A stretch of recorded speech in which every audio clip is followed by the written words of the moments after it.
नमस्कार, स्वागत है एक बार फिर से आप सभी का आपके अपने चैनल हनुमान सिंह परिवार में। आशा करते हैं प्रभु श्री हनुमान जी और परम पूज्य गुरुदेव बाबा नीम करौरी महाराज जी आप सभी भक्तों पर असीम कृपा बनाए रखें। जब कभी हमारे जीवन में खुशियां हो, कुछ अच्छे समारोह भरे पल हो, तो सभी भक्तों का मन ये ज़रूर करता है कि इसमें हमें बड़ों का आशीर्वाद मिले, देवी देवताओं का आशीर्वाद मिले, उनका आगमन हो। और जो लोग महाराज जी की भक्ति करते हैं उनके मन में तो ये हमेशा एक आशा बनी रहती है कि काश हमारे इस समारोह के अंदर महाराज जी आकर हमें आशीर्वाद दें। यूँ भी कहा गया है कि बड़े बूढ़ों का आशीर्वाद बहुत फलता फूलता है, और अगर गुरु का आशीर्वाद हो तो वह समारोह जिन परिवारजनों के लिए किया जा रहा है उनका आने वाला जीवन गुरु के आशीर्वाद तले और ज़्यादा सुखमय हो जाता है। ऐसी चाल ही अनेकों भक्त बाबा महाराज के पास हमेशा आया करते थे और महाराज जी से प्रार्थना करते, गुहार लगाते कि बाबा हमारे घर में फलाना समारोह है, आप आकर हमें धन्य करें। महाराज जी हमेशा ऐसे ही गतिविधियों से, सामाजिक समारोह से खुद को दूर रखते थे, क्योंकि बाबा नहीं चाहते थे कि इन समारोह के बहाने वहाँ पर भीड़ इकट्ठा हो और आकर लोग महाराज जी को परेशान करें। बाबा महाराज तो अपने भक्तों के भाव के भूखे रहते हैं। आवश्यक भक्त बिना किसी समारोह के ही महाराज जी की लीला में आकर अपने आप बाबा के पास पहुँच जाते हैं। पर अगर कोई भक्त महाराज जी से जिद कर ले और अड़ जाए, या फिर महाराज जी को कोई सौगंध दे दे, कोई वास्ता दे दे और महाराज जी को समारोह में बुलाने के लिए अड़ जाए, तो महाराज जी उन्हें आने का आश्वासन दे देते।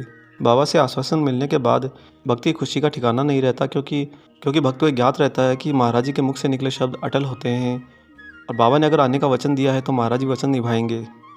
ऐसे ही महाराज जी शादी विवाह के समारोह में कभी कभी चले जाते थे, लेकिन महाराज जी कभी अपने मूल स्वरूप में नहीं गए, हमेशा वेश बदल कर गए। और एक भक्त के लिए सबसे बड़ी दुविधा ये रहती कि महाराज जी को पहचाना कैसे जाए। आज आपको एक ऐसा ही वाक़या सुनाएंगे जहाँ पर एक भक्त ने बाबा महाराज जी को अपने परिवार के शादी समारोह में आमंत्रित किया, और फिर महाराज जी किस तरह वहाँ पहुँचे और क्या हुआ। इससे पहले हम आगे बढ़ें, आप सभी से एक गुजारिश है।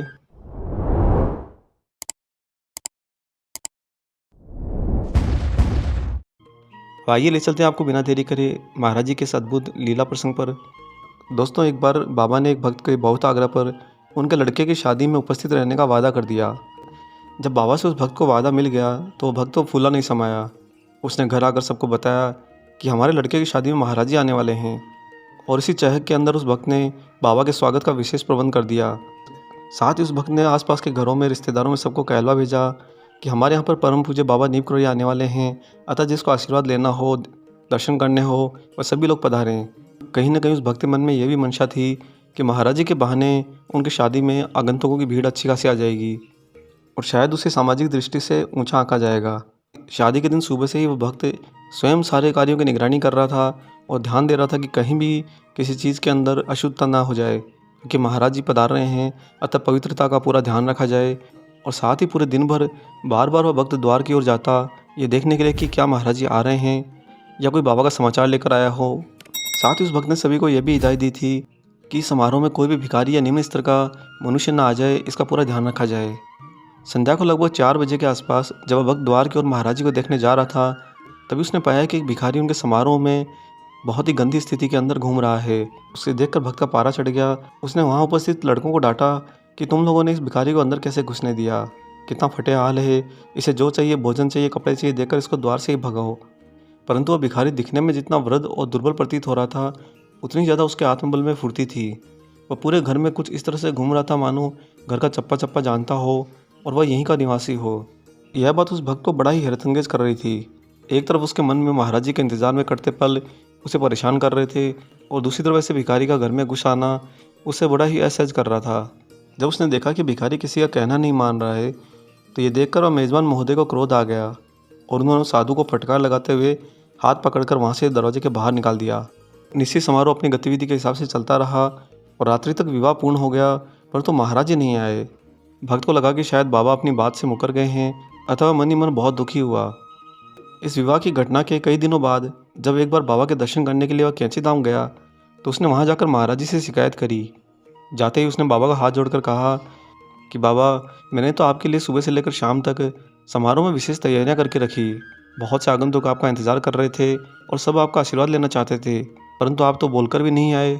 जब उस भक्त ने इतनी सारी शिकायतें बाबा महाराज जी से करी, तो महाराज जी ने मुस्कुराते हुए कहा कि हम तो आए थे, परंतु तूने ही हमें हाथ पकड़कर और फटकार लगाकर घर से बाहर निकाल दिया था। महाराज जी के कहने पर जब भक्त ने अपनी याददाश्त पर थोड़ा जोर दिया, तब उसको याद आया कि उस दिन उसने उस दुर्बल और वृद्ध भिखारी को अपने हाथों से घसीटकर बाहर निकाला था। परंतु ये क्या, भिखारी के वेश में तो वह महाराज जी स्वयं थे। ज्यों ही ये ज्ञात हुआ, वह पश्चाताप की अग्नि से जलने लगा। उसे अपनी करनी पर बहुत लज्जा आई और वह बाबा के पैरों में पड़कर जोर जोर से रोने लगा। परंतु अब पछताए होत क्या, घटना तो घट चुकी। और सबसे बड़ी बात यह थी कि उसने महाराज जी के शब्दों पर शंका क्यों करी। बाबा के कहे वचन कभी टलते नहीं। अगर टलने लगे तो प्रकृति स्वयं ही सब कुछ ऐसा रच देती है कि वह स्थापित होकर रहते हैं। अतः जब भी कभी आप समारोह करें और बाबा महाराज जी से प्रार्थना करें, चाहे सूक्ष्म रूप में ही आह्वान करें और कहें कि महाराज जी, अगर आप आएँ हमें आशीर्वाद दें तो बहुत अच्छा होगा, तो याद रखिए कि महाराज जी आपके समारोह में ज़रूर आएंगे।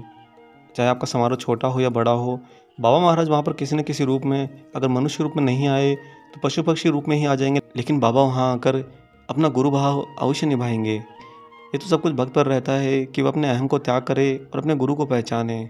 और सिर्फ ना ही गुरु को पहचाने, अपितु यह भी जाने कि उनके गुरु सर्वसमर्थ हैं। आप जहाँ तक सोच भी नहीं सकते, वहाँ से आगे तो उनकी लीलाएं शुरू होती हैं। अतः दोस्तों, जीवन में जब भी महाराज जी का आह्वान करें, इन बातों का जरूर ध्यान रखें। आशा करते हैं आज का ये वीडियो आपको पसंद आया हो। वीडियो अगर अच्छा लगा है तो जाते जाते इसे लाइक ज़रूर कर दीजिएगा। और जिन लोगों ने चैनल सब्सक्राइब नहीं किया है, चैनल को सब्सक्राइब कर लीजिए। मिलेंगे बहुत जल्दी ही एक और ऐसे ही शुभ अंक के साथ। तब तक अपना और अपने माता पिता का संपूर्ण ख्याल रखिए। और परम प्रभु श्री राम जी का निरंतर गुणगान करते हुए बाबा हनुमान और बाबा नीम करोली महाराज जी के निस्वार्थ होकर सेवा करते रहिए।